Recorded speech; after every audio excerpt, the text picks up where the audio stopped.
Good morning, good afternoon. My name is John Herbst. I run the Eurasia Center at the Atlantic Council. And we have the great pleasure and honor of hosting today Mr. Hikmet Hajiyev, the Foreign Policy Advisor to the President of Azerbaijan, Mr. Aliyev. I'm going to provide some introductory remarks in place of Damon Wilson, the Executive Vice President of the Council, who was pulled away for something urgent. Mr. Hajiyev is coming to us today for the second time. We hosted him a year and a half ago, I believe it was, and he is one of Azerbaijan's great diplomats with wonderful experience.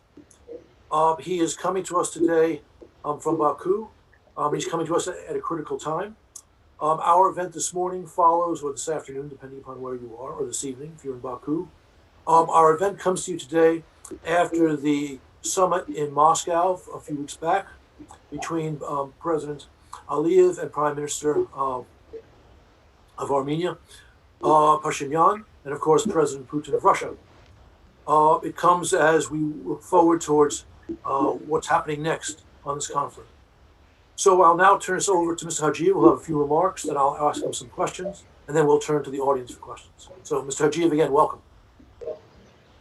Thank you to you, Ambassador Herbst, and thank you everyone for joining this meeting. And it's also a great opportunity and privilege for me to share the perspectives of Azerbaijan after the regional developments that we have this fall in our regional Caucasus. I must have also remembered 2 years ago my presentation at the Atlantic Council. That time I was speaking with the narratives and theses about war, status quo, occupation, line of confrontation. And today I will be privileged to think a little bit in a different perspective as the status quo occupation has been eliminated. And we don't have a war currently, and its prospects has also been eliminated. And confrontation has been changed for the prospects of the cooperation. Now we have excellent opportunities in the region of the South Caucasus for regional cooperation, regional integration, and regional inclusivity. And in general, the prospects of confrontation has been changed for the prospects of cooperation. At the end of the day, it could be win-win situation for the entire region. We're also thinking about a new Pax Caucasia that can involve all 3 countries of the Caucasus, including surrounding countries from the region, and build a new security architecture. In the meantime, build a new architecture of the regional cooperation and regional integration. But in the meantime, still we have challenges and difficulties. It requires further streamlining the resources of the regional countries and bringing together good intentions. In the meantime, we need also support of our partners from the region and from the beyond to move forward. Without any further ado, I'm looking forward to your questions and comments and our fruitful discussion. Thank you, Ambassador. Thank you, Mr. Hajiyev. I forgot to mention in my introductory remarks that this event this morning is in parallel with the event we did with the former Foreign Minister of Armenia, Pashinyan, at the end of October. We think it's very important to provide balance in reporting and events on the South Caucasus. Now, Mr. Hajiyev, the Armenians claim that the war in the fall was initiated by Azerbaijan. What is your response to this? Master, actually, we should take into consideration the last 2 years, what had happened in the region, and regardless of the claims of Armenian side. But when Pashinyan came to power, I would like to particularly highlight the Dushanbe process in 2018, when there was a meeting in CIS meeting between my president and Prime Minister Pashinyan. At that time, Azerbaijan once again demonstrated its constructive engagement and strategic passions to give them a time for the Pashinyan administration and to move forward with regard to solution of the conflict. Unfortunately, it didn't happen. And on the contrary, what we have seen from the Armenian government side, that Prime Minister Pashinyan went to Nagorno-Karabakh, but knowing that it's quite extremely sensitive for Azerbaijani people, he said Nagorno-Karabakh is Armenia and Pusto.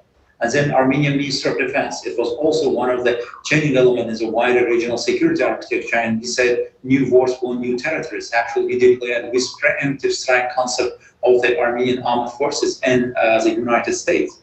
And then we have seen also in July, Tovuz event in the border between Armenia and Azerbaijan, where there was a deliberate attack by the armed forces of Armenia against Azerbaijani armed forces, and knowing also that in a couple of months later, Azerbaijan is going to commission as an top antenna project. In the meantime, the negotiation process, we didn't have any prospects for moving forward, and there was a stagnation in the negotiation process.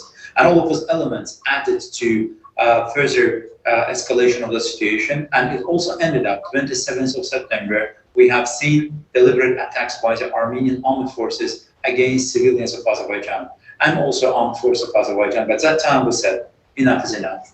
And Azerbaijan was obliged to engage in a peace enforcement operation to bring Armenia to the negotiation table and also to ensure security and safety of Azerbaijani civilians and also ensure implementation of UN Security Council resolution on the ground. That is in a short manner, that's an history behind it. It's clear that Azerbaijan made territorial gains in the course of this conflict. Why did Azerbaijan agree to the November 10 ceasefire? In the course of the military operation, there was different suggestions about, say, holding the ceasefire and also continuing the negotiation process. Azerbaijan at every opportunity said yes, but give us a timetable about withdrawal of armed forces of Armenia from the occupied territories of Azerbaijan. And in the early October, with the mediation of one of the regional countries, there wasn't such a discussion, but Armenian side refused. And then there was another attempt. We said that yes, we are ready to stop at any moment, but give us a timetable. There should be immediate timetable for withdrawal of Armenian troops. It's also, by the way, part of the demands of the UN Security Council resolution to have a concrete timetable about withdrawal. Unfortunately, at every opportunity, Armenian side refused to give them such a timetable. From Azerbaijan perspective, we always thought that in the course of the military operation, one of the strategic elements to know when to stop. And we stopped. And a strategic moment where we have achieved our strategic goals, and also our intention was to win a peace. You can win a war, but winning a peace is much more difficult. With that intention, with such a goodwill intention, we agreed for the trilateral statement, and with a particular indication that Armenian side was also obliged to ensure withdrawal of their troops from the three strategically important regions of Azerbaijan, that's in Kalbajar, Avdam, and Lachen. It also happened. Okay, thank you. There were, as you know, several attempted ceasefires or announced ceasefires before the November 10 ceasefire. And one remarkable facet of the November 10 ceasefire was the inclusion of Russian troops as ostensible peacemakers in Nagorno-Karabakh. Is Azerbaijan comfortable with that?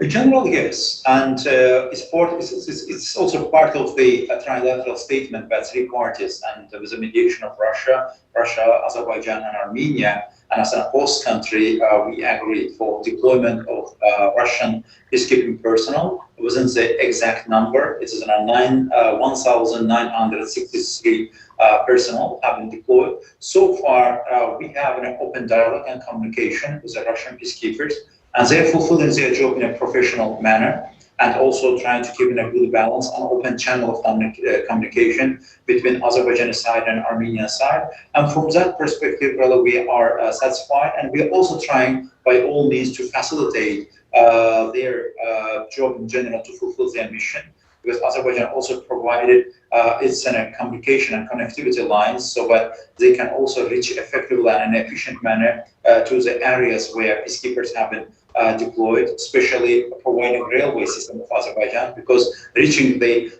area of responsibility of peacekeepers through the Lachin corridor technically is too difficult, because Russian troops should have an overflight through the transit countries, and then should deploy the troops through the narrow serpentine road of Lachin corridor. It requires a lot of resources and time. And we also provided our railway system so that we are the northern part of Azerbaijan, there's a railway, and with logistic and support elements coming to Barda, Avdam region of Azerbaijan, and from there it has been delivered. And in the meantime, we're also providing such an access for the humanitarian assistance that peacekeepers are delivering to the local Armenian community in the designated area. In general, we are in an atmosphere of cooperation, continuing the process and trying to consolidate all elements of the trilateral statement on the ground. So you don't feel that they might use these troops to exert pressure either on you or on Armenia? No, we don't have any such an. Okay. It's true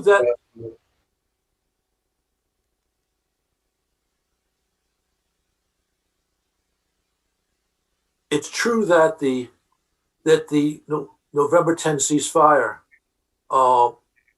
ended most of the fighting, but there has been some fighting since then. Is that why President Putin called Prime Minister Pashinyan and President Aliyev to Moscow?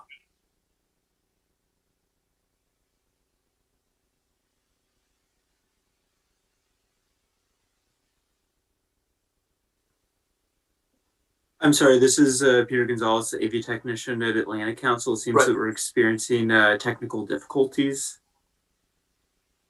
Peter, can you hear me? I can hear you perfectly, Ambassador Herbst. The problem is on the Baku side? It is. Okay.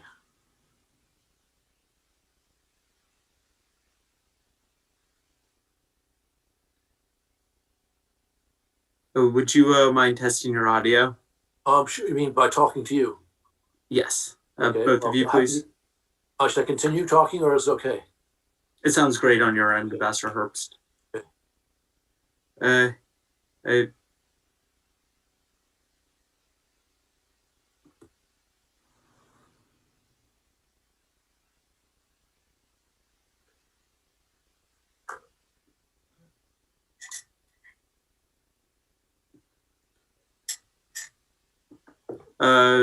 Mr. Hikmet, would you mind saying something, please? Are you able to hear me? It doesn't seem that he's receiving audio. Okay, it seems that we're getting assistance. Again, sorry everybody for the technical difficulties.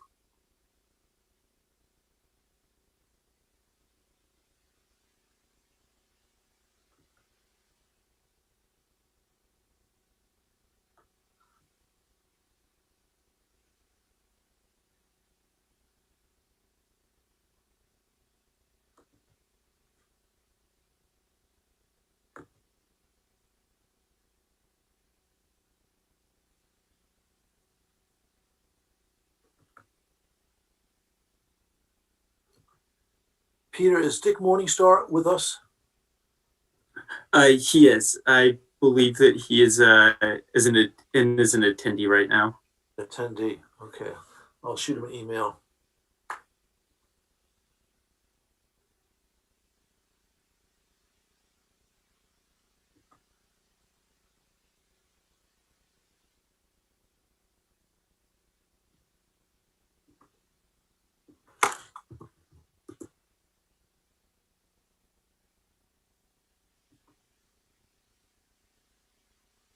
Would the Azerbaijanis, or would you be able to log out and log back in? Sure. You want me to do that? Oh, no, not you, Ambassador Herbst. Your side's perfect, Okay. to Mr. Hikmet.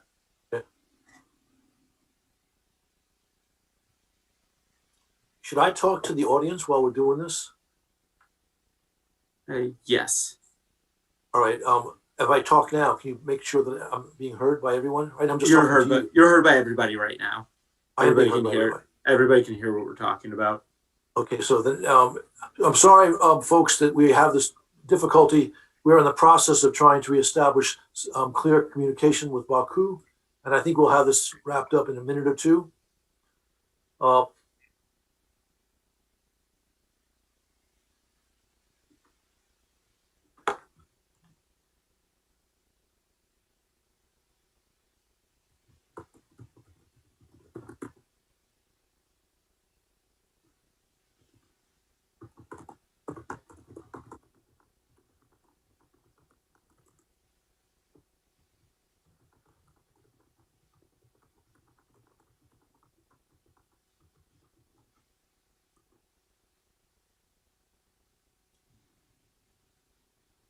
Uh-huh.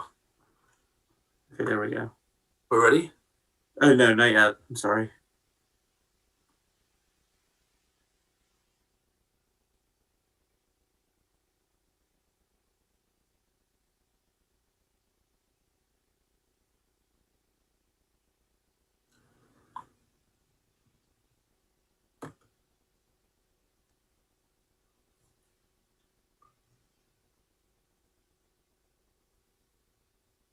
John, I'm on now.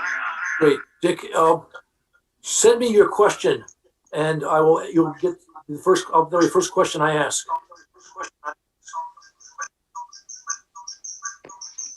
Okay. There's a major echo. I'm going to mute everybody for the time. I start hearing you. Oh, perfect. Yeah, sorry for that. Yeah. Okay, Ms. Hajiyev, thank you very much. And everyone in the you. audience, thank you for staying with us. So, Mr. Hajiyev, the last question I was trying to ask concerned the the meeting with President Putin in Moscow earlier this month. The November 10 ceasefire did end most of the fighting, but there has been some fighting since then. Is this the reason why Putin convoked Prime Minister Pashinyan and President Aliyev? No, actually, it was not a reason for the January 11th meeting, but took place at a trilateral format. You are right, but since the 10th of November, there have been some incidents that happened. Particularly, we have seen the penetration of Armenian armed forces and the territory of Azerbaijan, and they also tried to concentrate on that particular areas, and it was also attacked Azerbaijani civilian workers. But January 11th meeting was not particularly linked to that incident. On January 11th meeting, we tried to focus on practical and key spheres of cooperation that has been indicated in a clear manner as a trilateral statement. And we have also seen 11th of January statement that specifically calls for our joint cooperation through the working group for establishment of the links of communication in the region. But Azerbaijan supports very much to establishing links of communication in the region, because everybody knows Armenia, because of this conflict, has been a landlocked and self-isolated country. We would like to rebuild the linkages and connectivity lines, and Armenia can become from the landlocked country into from the landlocked country into the land-linked country. And also we have Armenia could also have opportunities via the transport system of Azerbaijan to reach Russian market. And in a wider sense, it could provide excellent opportunities for wider regional cooperation and regional integration. That was a major thrust of the trilateral meeting in January 11th. So then your judgment is that those talks were actually very, very useful to help restore, you might say, a sense of peace in the South Caucasus.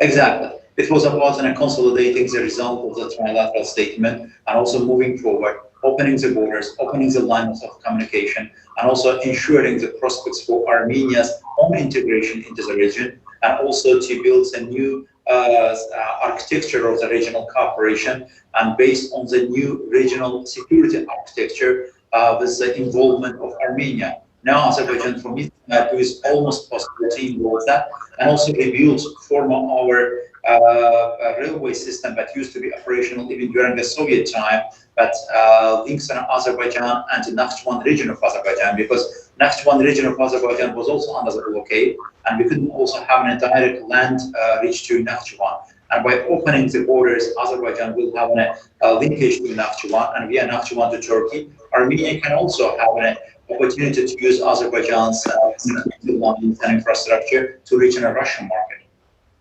All right. I'll come back to that in a minute. But before I do that, I want to ask a different set of questions. Yerevan claims that the origin of the conflict that we are discussing goes back to the late Soviet period and pogroms against ethnic Armenians in Azerbaijan. And President Putin also kind of endorsed that publicly recently. And recently there have been reports of ethnic cleansing of Armenians in your current military operation. What is your reaction to this? Ambassador, I would appreciate the possibility of looking into the future rather than looking at the past, because unfortunately our neighbors, Armenian colleagues, become for so many years hostage of the past, and we should change an old narrative, look into the future. And history in this case shouldn't be judgment or judge for us, and should be more like an advisor, and we should make lessons learned to look into the future. If we go to the old historical narrative and accusing one another, it will not be, in a sense, constructive and also productive. It will be, on the contrary, counterproductive. But as regards what happened, and particularly meaning the Sumgait city of Azerbaijan, That's the meaning about the events of the 1988. But we have very clear and very well evidenced documents and also investigation process about what happened in the Suvite city of Azerbaijan. There was no pogroms, yes, we don't deny it, and there was also crime against the Armenian population of the city, but there was a crime and punishment as well. Even it was in a period of the Soviet Union, but even under the Soviet law, Azerbaijani law enforcement authorities ensured that there is a proper investigation, and the ones who have committed with, participated in these programs have been severely punished. But my question always to Armenian side, was ever there any attempt to punish the ones who have committed war crimes, crimes against humanity, and ethnic cleansing against Azerbaijanis? And Suvite event was also very well orchestrated operation by the KGB of the Soviet Union, and one of the masterminder behind this operation was an ethnic Armenian, Edward Grigoryan. And in an understandable manner, this person was also taken out from Azerbaijan by that time Soviet authorities. But Suvite event was not in itself an isolated event. It was also a reaction what had happened to indigenous Azerbaijani population in Armenia. Everything starts from there. My own relatives and were also part of this process. They were subject to ethnic cleansing in the territory of Armenia. Then it was also continued in the occupied territories of Azerbaijan, which throughout the 30 years of Armenia's military occupation, that more than 1 million Azerbaijanis have been ethnically cleansed, and was also accompanied with a serious war crimes and military crimes. As regards to the current military operation, and you see that Azerbaijan tried by all means to avoid collateral damage to the civilians. And if you calculate the numbers, how many damages or casualties have been inflicted on Azerbaijan side in terms of the killing the civilians, you can see the real picture. Armenian side have been using in a indiscriminate manner Scud missiles against Azerbaijani civilians. And Armenian population of Nagorno-Karabakh region of Azerbaijan, we do consider them as a civil citizens of Azerbaijan, and no one can talk about any sort of that ethnic cleansing. In the course of the military operation, some of them temporarily changed their places, but now they're returning back. And it was in a temporary measures.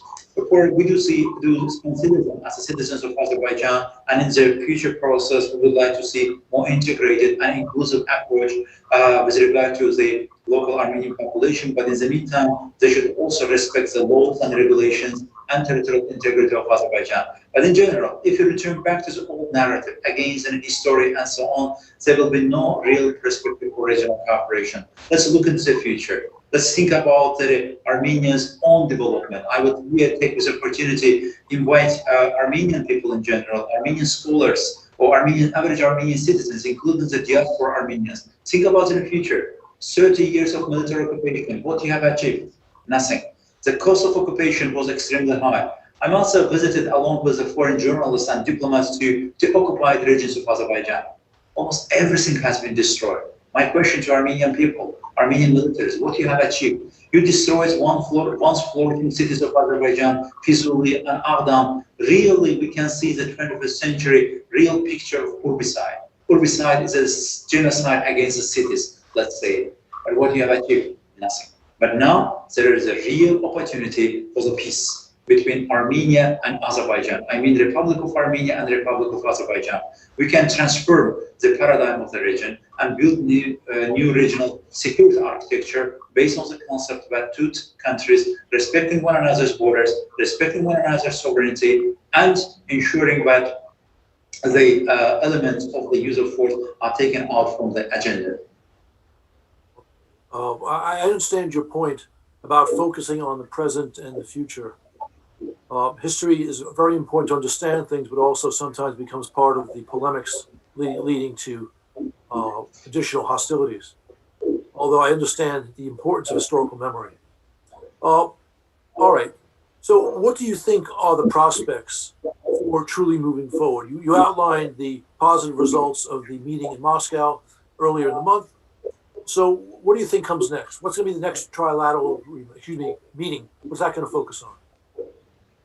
As a person about the historical memories, you're absolutely right. And we shouldn't forget about history and Azerbaijani people also, not forgetting the history of the occupation, unfortunately. 30 years, it was an applied and a suffering to Azerbaijani people. We also suffered from the 30 years of military occupation and ethnic cleansing has been conducted against the Azerbaijani people. We also never forget within a Khojaly genocide. It was on one single entire civilian population of Azerbaijani city of Khojaly. Uh-oh. Mr. Hajiyev, I think we're having trouble hearing you again.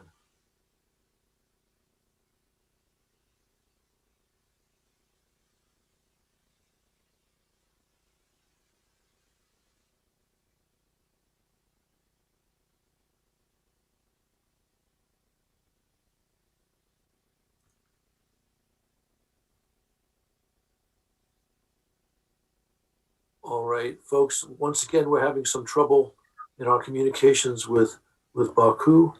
Our team is on it. Hopefully we'll be able to reestablish communications again very quickly.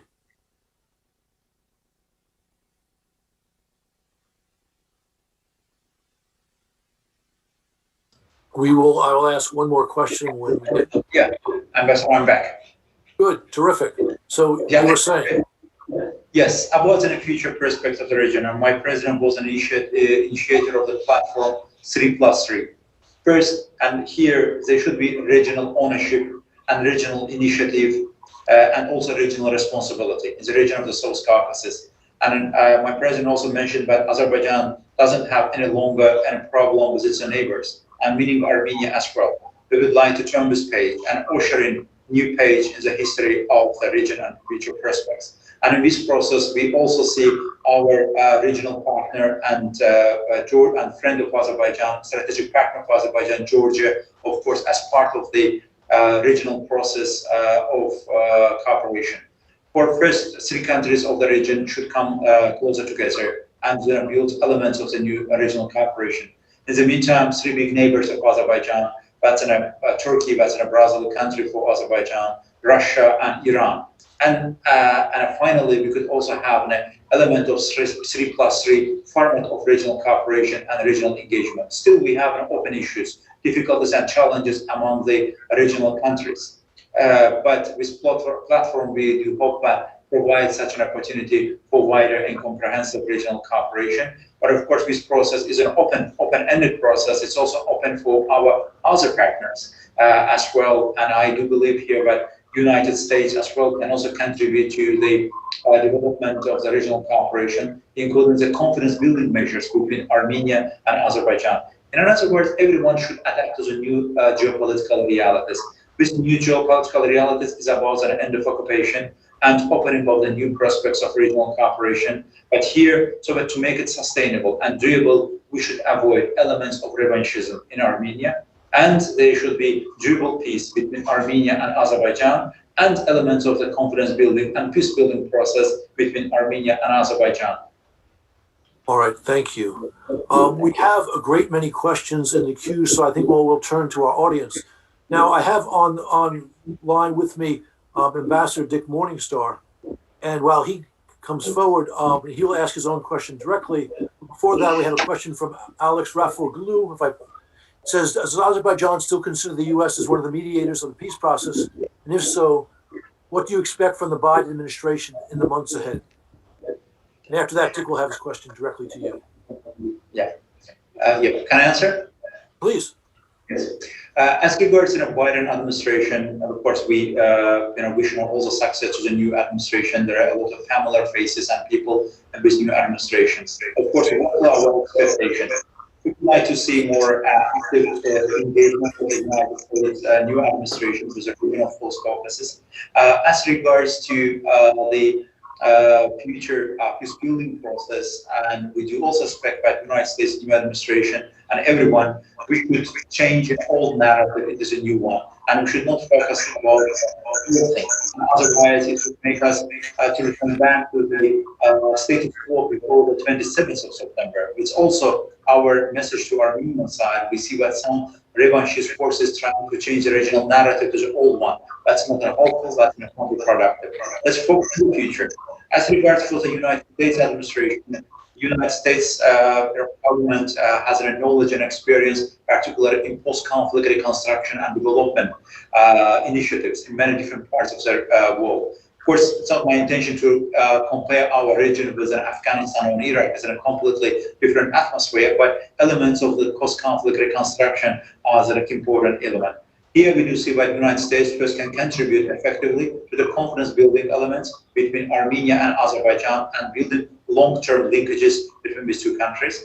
And also, the United States can also contribute to the reconstruction, rehabilitation, and rebuilding processes that Azerbaijan has already launched in the region, including the different connectivity projects, but also that the United States always supported east-west corridor and transportation linkages. Actually, I have Ambassador Morningstar's question now. Also, I'll ask it.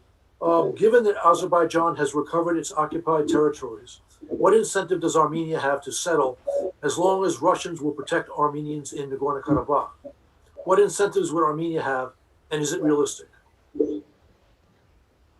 Well, actually, Armenian community or Armenians who are living in Nagorno-Karabakh, so I told you, we do accept them as citizens of Azerbaijan.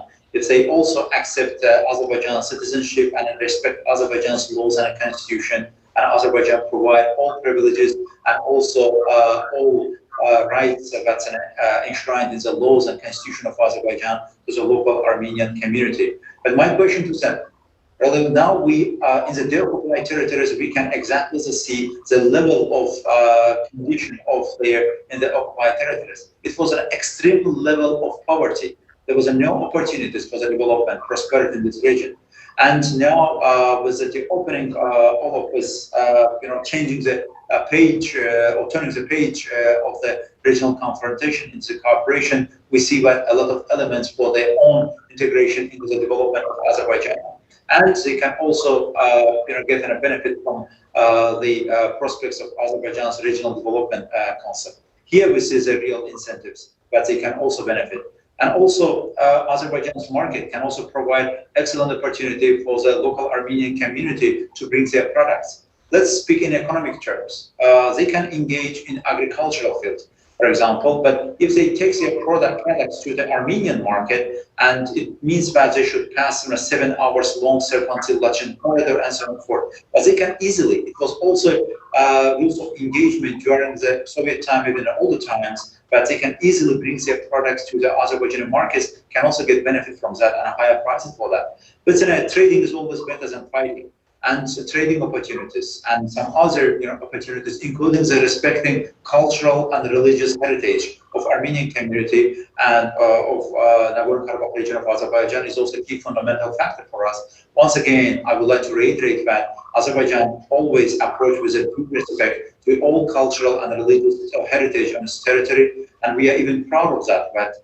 Christian heritage, and Jewish heritage, and Islamic heritage in Azerbaijan always lived side by side in dignity, and we are also looking forward to rebuild all religious and cultural heritage and monuments and buildings in the deoccupied territories of Azerbaijan.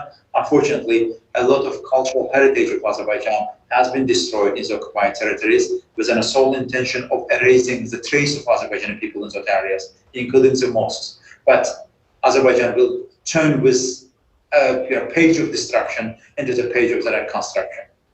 Okay, your answer there leads to another question from Matt Bryza. He asked the following: what are the prospects for possible trilateral investment projects involving Azerbaijan, Armenia, and Turkey, given the final point of the November 10 ceasefire statement, which calls for all transportation routes in the region to be reopened? Indeed, there are excellent prospects for Armenia. Once again, Armenia can be a transit country in the region, and Armenia can learn from that, can earn from that, and also can effectively contribute to Armenia's own economic development, and also could add value to the products that are produced in Armenia, especially agricultural products, because currently Armenia has a limited choice in terms of the transportation. And changing this paradigm of the regional connectivity will make an Armenian transit country. As regards to opening Turkish-Armenian border, but also, could be part of, say, 3+3 regional platform and regional cooperation. President Erdogan, when he was in Baku, and actually he indicated in the press conference with my president about the prospects of cooperation with Armenia. But that's not to think about in a past, but think about in the future. Not to be hostage of the past and a misinterpreted version of the past. In this case, Armenia should put an end to its claims against Turkey, against Azerbaijan, and should be responsible part of the wider regional integration process. And under such circumstances, and I believe Armenia can also be part of this wider regional connectivity projects, including the opening of Armenian and Turkish border as well. But first things first, it should end its claims against Turkey and Azerbaijan at the same time. We have a couple of questions relating to Armenian prisoners. One from Anna Hanyan, the other from Aram Arkun. Anna asked the following. Mr. Hajiyev, you've expressed Baku's openness for building new avenues for regional cooperation. Yet this squares poorly with Baku's unwillingness to release Armenian prisoners within all-for-all format. What are your thoughts on this gap between rhetoric and reality? First, with two gentlemen, as I understood, they're from the probably Armenian diaspora community or American Armenians. First, my message to be in general, by using also this opportunity to the Armenian diaspora communities and special lobby communities. Sometimes, quite frankly, you gentlemen, you are not part of the solution, but you are part of the problem. As a result of this, historical hatred of these people, and they push Armenia to enmity with its neighbors. Now, it's also time to change such a narrative as well. You push Armenia to the peace, and the people who are in the lobby circles of Armenian lobby circles in the Western countries are enjoying their prosperous life, and even under such circumstances, but still calling for the revanchism. That's not helpful. That's not counterproductive. Let's think about peace, and let's think about the future. As regards prisoners of war, and since the end of the 10th of November, under the principle all to all, and we exchanged prisoners of war. And there was also an element of missing persons. I would like to particularly highlight constructive engagement from Azerbaijan's side. Even foreign journalists were surprised. It's also one element of the confidence building. Azerbaijan given a full access to the Armenian soldiers, officers, including their family members, under the supervision of the Russian peacekeepers and ICRC representatives, to come to the deoccupied territories with the support of Azerbaijan soldiers to check the areas about the bodies of the missing persons. Since more than 2 months period, we have managed to retrieve the bodies of 1,200 plus bodies of Armenian soldiers, because Armenian militaries know where this battle happened, what happened to them. And it's also, once again, a positive indication in terms of the humanitarian cooperation. As regards maybe their meaning about the 62 Armenian soldiers and officers, but let's be very open with that. First, their identity. They are nationals of the Republic of Armenia. Their military base was in Shirak region of Armenia. They're professional militaries, by the way. They have penetrated territory of Azerbaijan after the 10th of November trilateral statement.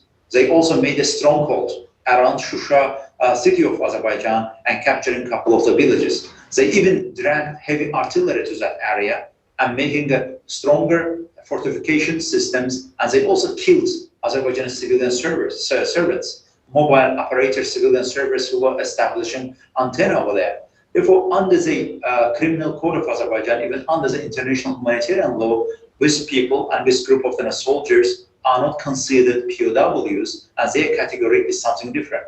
But in the meantime, we are open for the dialogue and for communication with the Armenian side, and we are looking forward to discuss this matter as well. But in the meantime, we also do expect some positive engagement from Armenian side. Since the first Karabakh war, we have more than 4,000 missing persons of Azerbaijanis. We know that they have been buried in mass graves. Probably most of them are not alive. But they are asking Armenian side provide us with a map, where with mass graves, where we can find them. And we're also expecting such a constructive engagement and cooperation from Armenian side.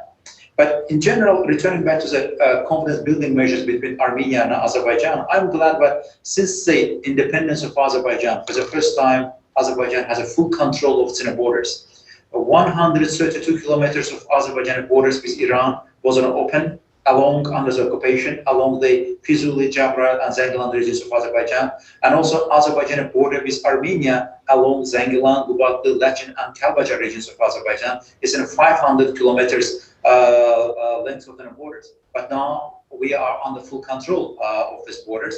And I'm glad to say, well, and in a sense, it cannot be considered exactly demarcation or delimitation, but at least based on the understanding of the GPS indications, we have somehow demarcated the borders of Armenia and Azerbaijan. And Armenia also accepted that without the borders, under the constitution of Armenia, they have identified as the borderlines of Armenia. Besides all positive indications that we have, we also have different channels of communication and the direct communication between Baku and Yerevan. Let's build on that, and let's build based on that, move forward. Okay, thank you. I have a request from Ms. Ahanyan to point out that she's a scholar and a woman, and her ethnicity has nothing to do with the question she asked you. But the next question, we have a couple of questions, one from Ann Phillips, one from Haidar Husseinov, regarding the return of Azerbaijanis to the territories that have returned to Azerbaijan.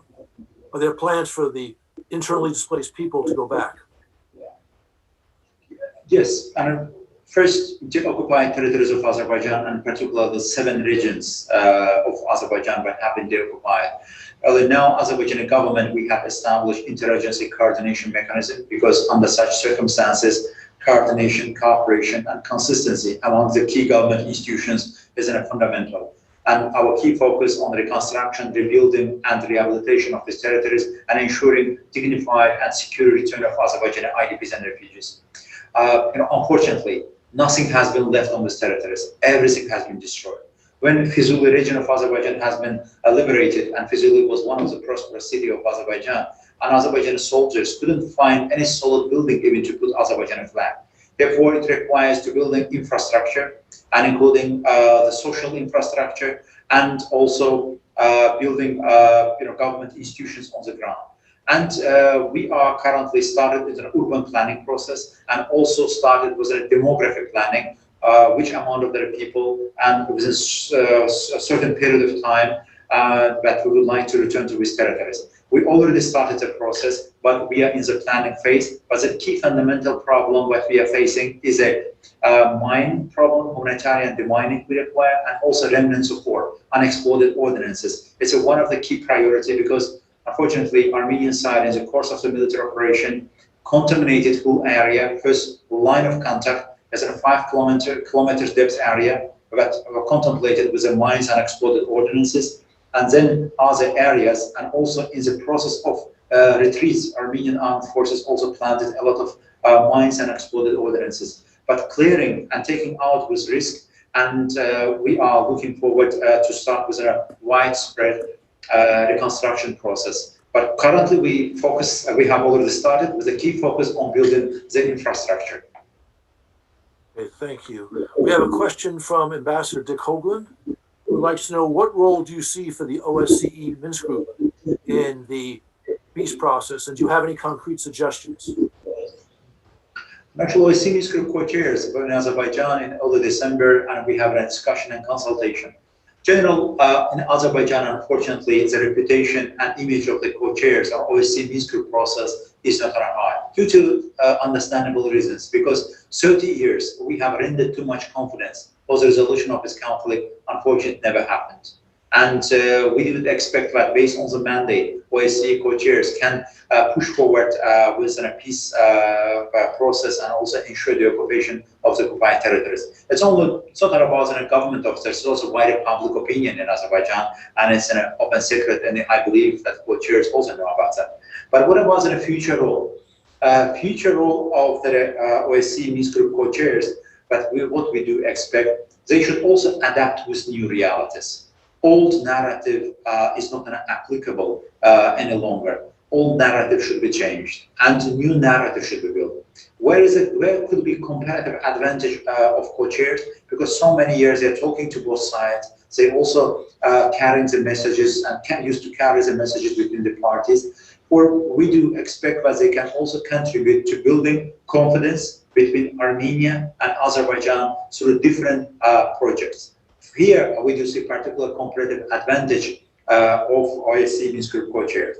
But what about on a status issue, some other issues? Let's be frank and open on that issue. But currently focusing unnecessarily on the status issue is going to be counterproductive. It will create unnecessary expectation for the local Armenian community, and it will also work for the hands of the radicals in Armenia and give unnecessary expectation for them. And therefore, let's focus on confidence building measures. Let's also focus on peace building elements between Armenia and Azerbaijan. Here we see particular role for OSCE Minsk Group co-chairs as well, but they should also be ready to be adapted to this new realities, and also they should also think about their own future reputation in Azerbaijan society and also in the context of the wider international community. But so many years they have been rendered with such a mandate for the resolution of the conflict. Unfortunately, it didn't happen. All right, we have another question here from Ambassador Rob Sakuta. You talk about the new security arrangements, and the new security situation, the possibility of developing economic and cooperative relations in the Caucasus, but the level of hostility and suspicion on both sides is high. What role might the United States and other outside powers play in helping to build this component of peace in the Caucasus? Yep. In general, some wounds are fresh. Let's be realistic, and because dust needs to be settled in both communities, because Azerbaijan also has any casualties. We also have our soldiers and officers who died in the course of the military operation, and there was also massive attack by Armenian armed forces against Azerbaijani civilians and using theater ballistic missiles. We have more than 100 Azerbaijani civilians in the course of this recent hostilities have been killed, including the kids, and Azerbaijan's major cities were bombed with the Scud missiles by Saddam Hussein against Israel. Missiles are elements of the hostilities, missiles are elements of the emotions in both societies. But we do think that gradually, step by step, we can move forward to confidence building elements into countries, into societies. And based on the new model of cooperation between Armenia and Azerbaijan. What a role United States can play, and again, United States as on a unilateral basis, and also as a OSCE Minsk Group co-chair country, can contribute building direct relations and based on confidence between Armenia and Azerbaijan, and also deflect elements of revanchism in Armenian society, and also bring Armenia to the new realism that Armenia should also reconcile with the new realities on the ground. In the meantime, United States, based on some knowledge and expertise in some other parts of the world, can contribute to the reconstruction, the mining activities, and rebuilding processes that has been completely destroyed in the occupied territories of Azerbaijan. Here, I would like to also use the opportunity to highlight the future role about the private sector of the United States, because Azerbaijan is going to open new prospects of reconstruction, wider and comprehensive reconstruction process. And my president also declared the occupied territories of Azerbaijan as a green energy zone and a smart city zone, as we are looking forward to build smart cities in that region. Here we do see that based on the know-how and knowledge, American companies and private sector can also contribute along with the United States government support to this process, and we can build effective elements of the public-private partnership and cooperation. Mr. Hajiyev, your remarks suggest a question to me, which I'll interject here. You talk about the need for some adjustment in attitude on the Armenian side of this conflict. What about adjustment in attitude on the Azerbaijani side? And also connected to this, you talk about the reach out to American business. Armenian Americans are extraordinary business folks. What might you do to reach out to them, to involve them in these economic projects you're discussing? In general, I agree with you that narrative should be changed in both societies. And to an extent, it's not unjustifiable, but sometimes you see the emotions in both societies, in the different layers of the societies. And in Armenian society, we're also careful and attentively monitoring social media and media of Armenia. We also see the elements of Azerbaijanophobia. and humiliating narrative with regard to Azerbaijan and Azerbaijanis. Unfortunately, it's also the case. Unfortunately, for so many years, it also become a part and parcel of Armenian education system, part of the textbook and school books of Armenian education system. It needs to be changed. And unfortunately, now we see some calls for real analysis of the situation by some Armenian scholars, including, by the way, by some Armenian diaspora representatives, but calling realistic analysis and assessment, and also putting aside the myths that have been built for so many years in Armenian society with regard to the neighbors and so on. It needs to be changed in both societies. On that terms, I agree. As regards to the Armenian business community, in general, we also in anticipation of hearing positive messages of Armenian diaspora and lobby communities, whether they are ready to support the peace. Unfortunately, so far we haven't seen, especially the certain radical groups among the Armenian lobby circles, including some Armenian lobby groups in France, are calling for the enmity, are calling for revanchism, are calling for the new wars for new territories. They should change their mindset and they should change their stereotype. And they're also reaching out to some politicians in their respective countries, including the United States. I do also regret that some Congress members are pursuing narrow lobby interests instead of the national security interests of the United States. And no one should be hostage of that. I'm not talking about a wider diaspora community. Unfortunately, there are some marginalized, some such groups as well. First, we do expect them, they should their narrative, and then they can also contribute to the regional development and regional cooperation between Armenia and its neighbors. All right, I understand your point of view. I can understand how that might be interpreted differently elsewhere. Fine. Okay, Arn Dalhog has, I think, an interesting question. Azerbaijan has signed the European Charter of Local Self-Government, and so has Armenia. Could this be a starting point for discussion on the political future of Nagorno-Karabakh? Yeah, Armenia and Azerbaijan, yes, you agree with that, part of certain conventions. But as regards the status issue, it's it's not an appropriate time to discuss a status issue. But let's also be realistic. As part of the negotiation process for so many years, Azerbaijan was supporting updated Madrid principles. There was a different consideration about the status issue and so on. It never happened. Never happened. We always expected that Armenia liberate regions. There was different modalities or formulas. 5+2, 3+2+2, and so on, and with the ultimate discussion about some status, it never happened. Unfortunately, there was voices in Armenia, and everyone said that, okay, we occupy territories and let's legitimize it and annex these territories. But unfortunately, with status quo occupation has been changed on the battleground. Azerbaijan also had some losses. And as part of the peace enforcement operation, finally, we brought Armenia to the peace, to the negotiation table. Armenia agreed that they're going to implement, first of all, UN demands of the UN Security Council resolutions. The regional paradigm has changed. Let's also be realistic. And it's not too premature to talk about the status issue, but of course, we respect the Armenian community of Nagorno-Karabakh region of Azerbaijan, all their rights under the constitution of Azerbaijan as citizens of Azerbaijan. And about the future perspectives, about the self-rule, it's a matter for the future discussions, but we should build, we should think about confidence building measures. Really, we need about confidence. Some emotions are currently extremely high, but also key game changer is our confidence between Armenia and Azerbaijan. And it can positively affect some other regional developments as well. All right, I understand. I think we have time for one more question. Daniel Kenyon asks, what is the short-term and long-term status of Turkish forces as peacekeepers in Nagorno-Karabakh and other Azerbaijani territory?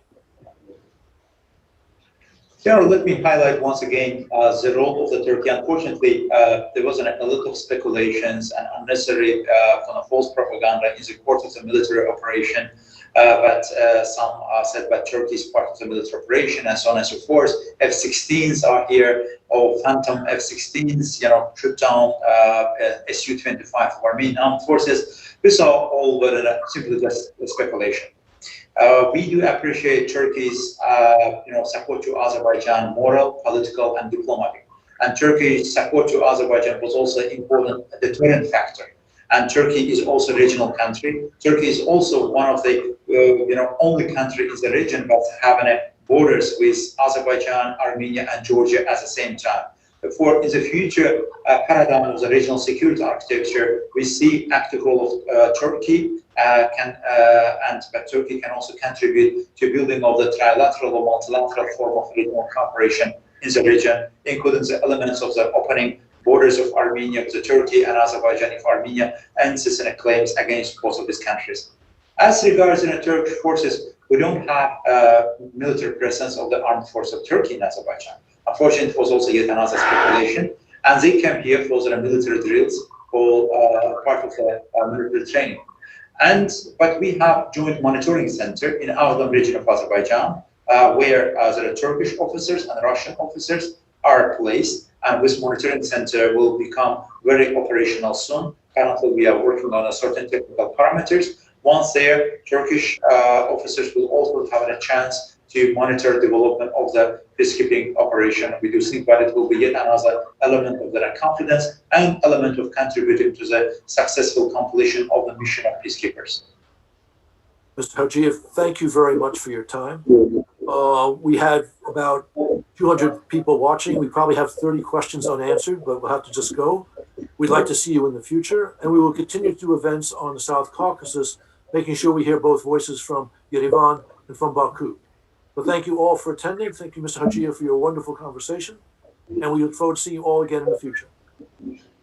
Thank you, Ambassador Herbst. I thank you and all Atlantic Council for this opportunity, and I also thank everyone for participating and also for the excellent questions.